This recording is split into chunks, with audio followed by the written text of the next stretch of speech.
अपने economic policies के video को कंटिन्यू करते हैं और देखते हैं कि जो नेक्स्ट इकोनॉमिक रिफॉर्म्स इंट्रोड्यूस हुआ था जो था प्राइवेटाइजेशन। तो प्राइवेटाइजेशन का मतलब क्या होता है, ठीक है।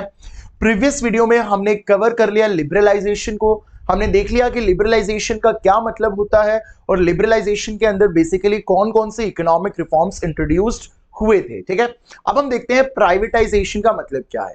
अब देखिए, name itself is very suggestive कि प्राइवेटाइजेशन का मतलब क्या होगा कि कोई भी चीज जो गवर्नमेंट के कंट्रोल में है वो अब प्राइवेट हाथों में चली जाएगी, ठीक है। जैसे अभी आप रिसेंटली अगर एग्जांपल लेंगे तो रिसेंटली एग्जांपल हम देख सकते हैं कि इंडियन एयरलाइंस, ठीक है, जो इंडियन एयरलाइंस थी वो गवर्नमेंट के कंट्रोल में थी और ये गवर्नमेंट के कंट्रोल से अब जा चुकी हैं टाटास के पास, और टाटास के पास ये जा चुकी, तो मतलब हम बोल सकते हैं कि इंडियन एयरलाइंस का जो गवर्नमेंट ने प्राइवेटाइजेशन कर दिया, ठीक है।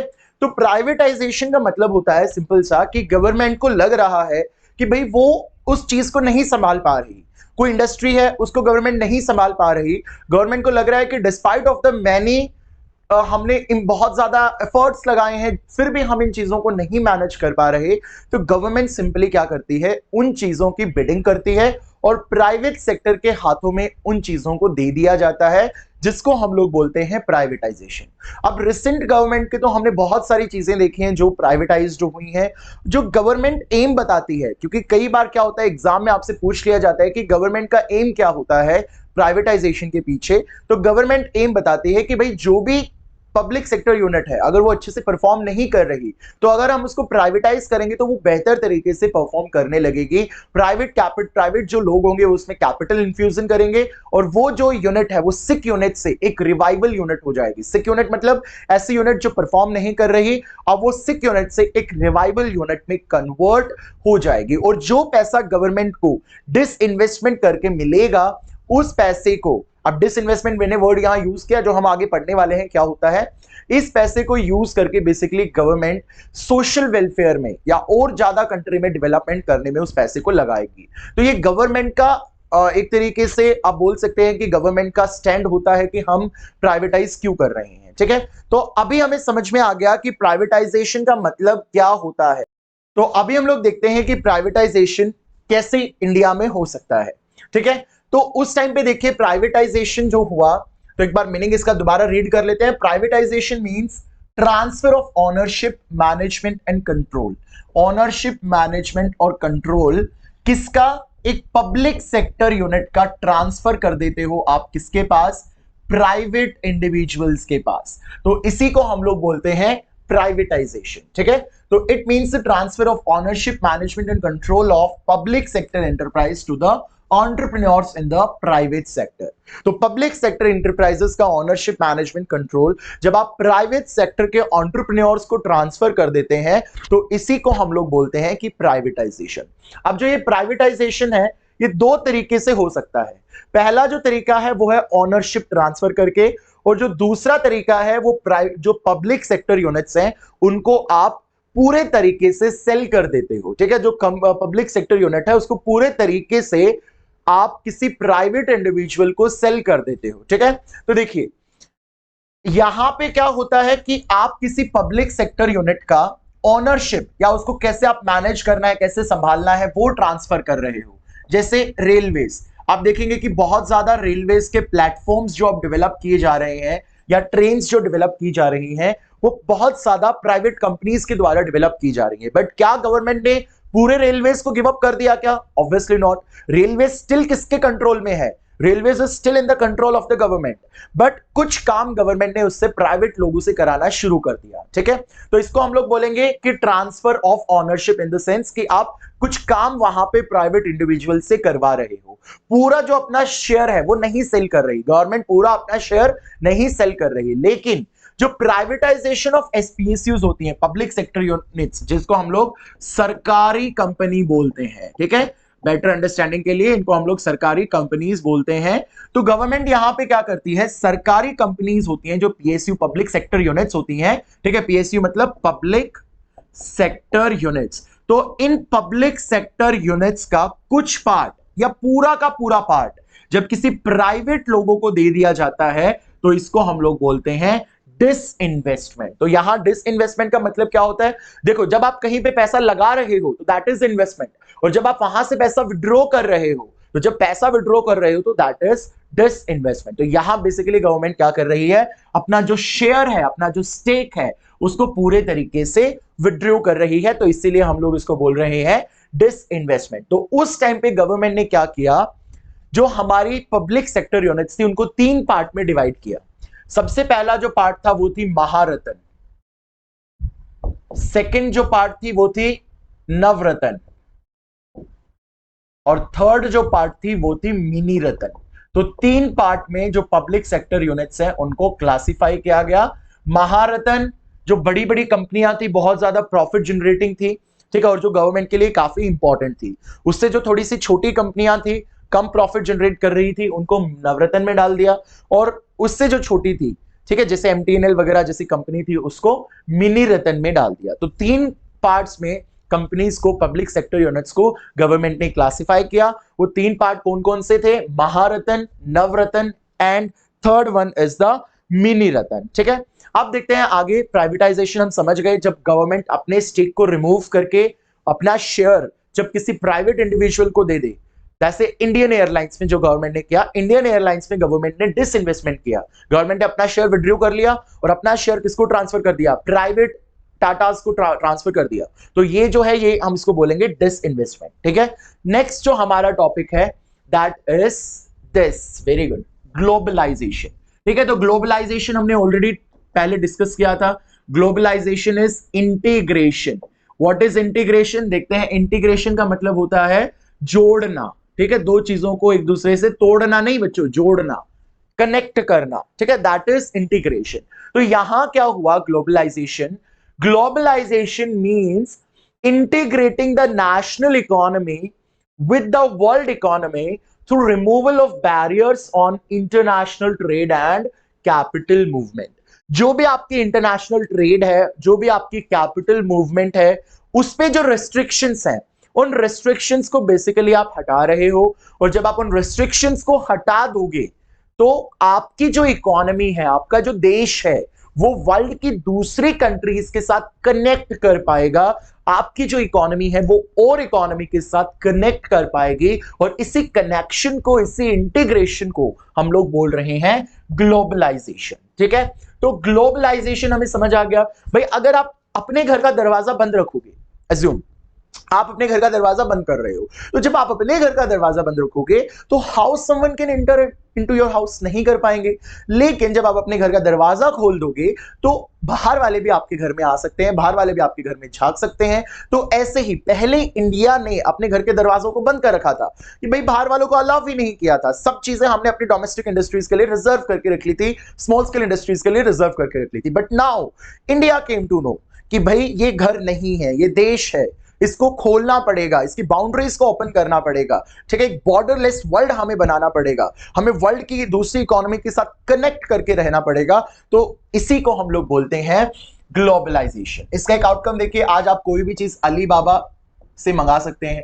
alibaba.com पे जाइए, कोई भी चाइना की चीज आप बहुत इजीली मंगा सकते हैं। तो यहां पे आज जो हो रखा है, पूरा वर्ल्ड एक मार्केट है, आप कहीं से कोई भी चीज मंगा सकते हैं। वो किसकी वजह से पॉसिबल है? ग्लोबलाइजेशन की वजह से पॉसिबल है। अब जो ग्लोबलाइजेशन है वो बेसिकली लिबरलाइजेशन और प्राइवेटाइजेशन, जब हम इन दोनों को जोड़ देंगे, तो देखिए इन दोनों को जब हमने जोड़ दिया तो हमारा क्या बना?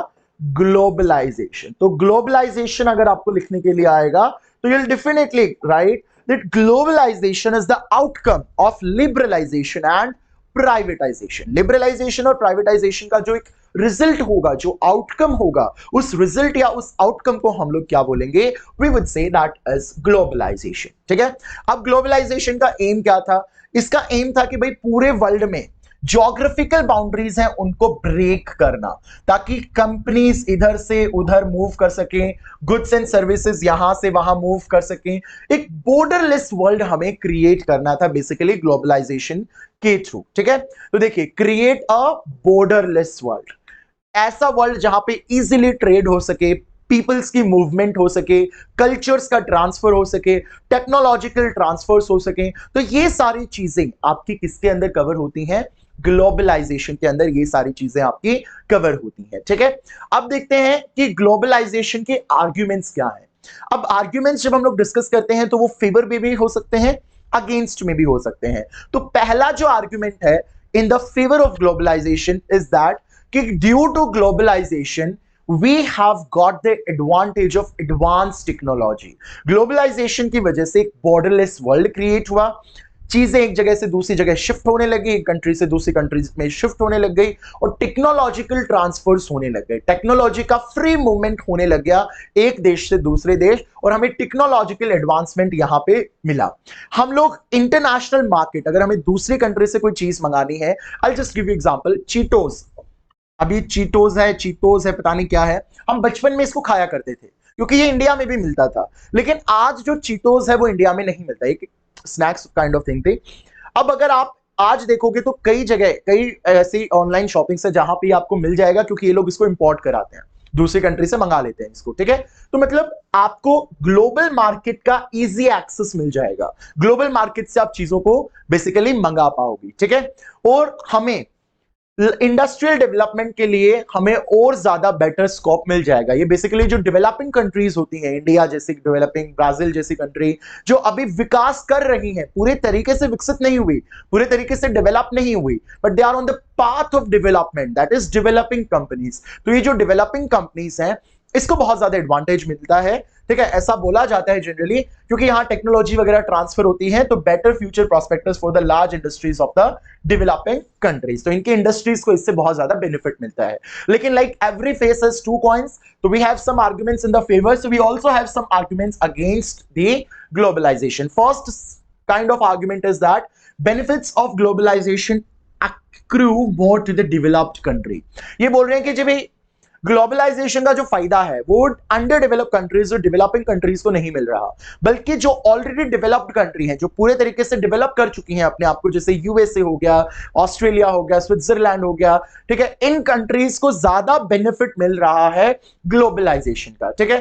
फिर ये बोल रहे हैं कि ग्लोबलाइजेशन में वेलफेयर को तो हम भूल ही गए, ठीक है। जो पुअर कंट्रीज का, जो लोगों का जो वेलफेयर के लिए जो काम करती थी, जो गरीब लोगों के कल्याण के लिए काम कर रही थी, पीपल के वेलफेयर के लिए क्या काम कर रही थी, वो कहीं ना कहीं हम लोग ग्लोबलाइजेशन की वजह से भूल चुके हैं। अभी हमें ग्लोबलाइजेशन की वजह से सिर्फ पैसा कमाना दिख रहा है, anyhow we have to generate profits, ठीक है, only focus is on generating the profits. जो वेलफेयर वाली चीज थी उसको हम पूरे तरीके से इग्नोर कर चुके हैं। ये एक ऐसा आर्ग्यूमेंट है अगेंस्ट द ग्लोबलाइजेशन, ठीक है।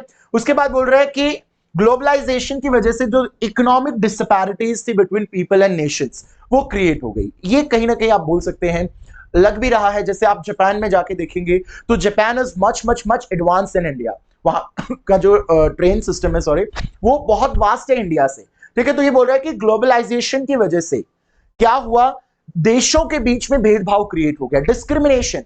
जो देश दूसरी टेक्नोलॉजीज को अफोर्ड कर पा रहे हैं वो बहुत ज्यादा डेवलप हो गए, और ऐसे कंट्रीज जो डेवलप नहीं कर पाए, वहां के लोग, जैसे आप बाम्बा जैसी कंट्री है, अफ्रीका में युगांडा जैसी कंट्री है, तो यहां ये कंट्रीज टेक्नोलॉजी को नहीं ला पाए अभी तक देशों में, अपने अपने देशों में, तो वहां के लोग देखेंगे बहुत ज्यादा पिछड़े हुए हैं। तो कहीं ना कहीं बोल रहे हैं कि ग्लोबलाइजेशन की वजह से जो इकोनॉमिक डिसपैरिटीज क्रिएट हुई हैं देशों के बीच भी और लोगों के बीच भी, है ना। इसके बाद देखिए, नेक्स्ट इज आउटसोर्सिंग।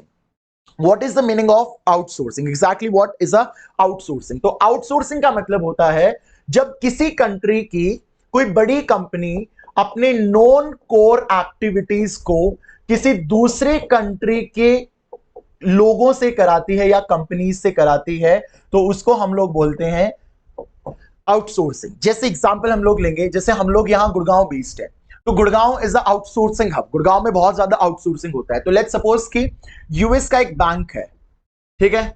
अब यूएस के बैंक ने डेट कलेक्शन का काम गुड़गांव के किसी कंपनी को दे रखा है, गुड़गांव की किसी कंपनी को दे रखा है कि भाई तुम्हें डेट कलेक्ट करना है, फोन वगैरह करके रिमाइंड कराना है, अगर उनके इंटरेस्ट की पेमेंट हो गई, ड्यू होने वाला है, तो ये चीजें तुम्हें करनी है। तो देखिए, यूएस बेस्ड बैंक अपना नॉन कोर एक्टिविटी, मेन काम नहीं कराएगा कभी भी, नॉन कोर एक्टिविटी, छोटे मोटे काम, नॉन कोर एक्टिविटी किसी दूसरी कंट्री की कंपनी से करवा रहा है। तो इंडिया में गुड़गांव की किसी कंपनी से करवा रहा है, तो इसी को हम लोग बोलते हैं आउटसोर्सिंग। इसी को क्या बोलेंगे? आउटसोर्सिंग बोलेंगे। ठीक है, अब ये सर क्यों करा रहे हैं ऐसा? ताकि इनकी कॉस्ट सेविंग हो जाए, क्योंकि यूएस के लोगों से अगर काम कराएंगे ये तो बहुत वहां पे इनको कॉस्ट लगने वाली है। इंडिया में इनको चीप लेबर मिल जाएगा, जिसकी वजह से इनका जो प्रॉफिट्स हैं वो प्रॉफिट्स क्या होंगे? इंक्रीज होंगे। तो बेसिकली कॉस्ट कटिंग के चक्कर में और चीप लेबर की अवेलेबिलिटी में आउटसोर्सिंग करवाया जाता है। तो जहां जिस कंट्री में वर्क आउटसोर्स हो रहा है वहां तो एडवांटेज है इसका, क्योंकि वहां के लोगों को एम्प्लॉयमेंट मिल रहा है, वहां एम्प्लॉयमेंट जनरेशन हो रहा है, इंडस्ट्रियल डेवलपमेंट हो रही है। ठीक है, वहां पे इंफ्रास्ट्रक्चर डेवलप हो रहा है, वहां लोगों का पर कैपिटा इनकम बढ़ रहा है, वहां की जीडीपी ग्रोथ कर रही है। बट जो कंपनी जिस कंट्री की है, वहां जैसे यूएस की कंपनी है तो यूएस में इसका डिसएडवांटेज है कि भाई जो काम वहां के लोगों से हो सकता था, वहां के लोगों को जो एम्प्लॉयमेंट मिल सकता था वो अब इंडिया के लोगों को मिल रहा है। तो ये इसका एक ड्रॉबैक भी आप आउटसोर्सिंग का बोल सकते हैं। ठीक है, तो we get to know what is a outsourcing. जब एक कंपनी अपने नोन कोर एक्टिविटीज को किसी दूसरे कंट्री की कंपनी से कराती है in order to get the benefit of cheap labour and cost cutting and increase in the profits, तो इसी को हम लोग बोलते हैं आउटसोर्सिंग। ठीक है, तो इतना सा छोटा सा टॉपिक है, आप इतना याद रखिए। Apart from that we are also going to discuss World Trade Organization. ठीक है, तो एक काम करते हैं, वर्ल्ड ट्रेड ऑर्गेनाइजेशन को हम नेक्स्ट वीडियो में कवर करेंगे। इस वीडियो में हमने कवर किया what was privatization, what was globalization, what were the arguments in favor of globalization, what were the arguments in against of globalization, and what exactly is the outsourcing and why different companies prefers to get their work outsourced from other countries. Okay, so we have discussed all this thing. For this part we're going to discuss in the next video, otherwise the video will become so big, ठीक है, तो बहुत boring सी हो जाएगी। तो we're going to cover the World Trade Organization and the remaining part of this chapter, that is demonetization is also left over। ठीक है, और इसमें से हमें GST is also left over, so we're going to cover World Trade Organization, GST and demonetization in the next video। ठीक है, thank you students।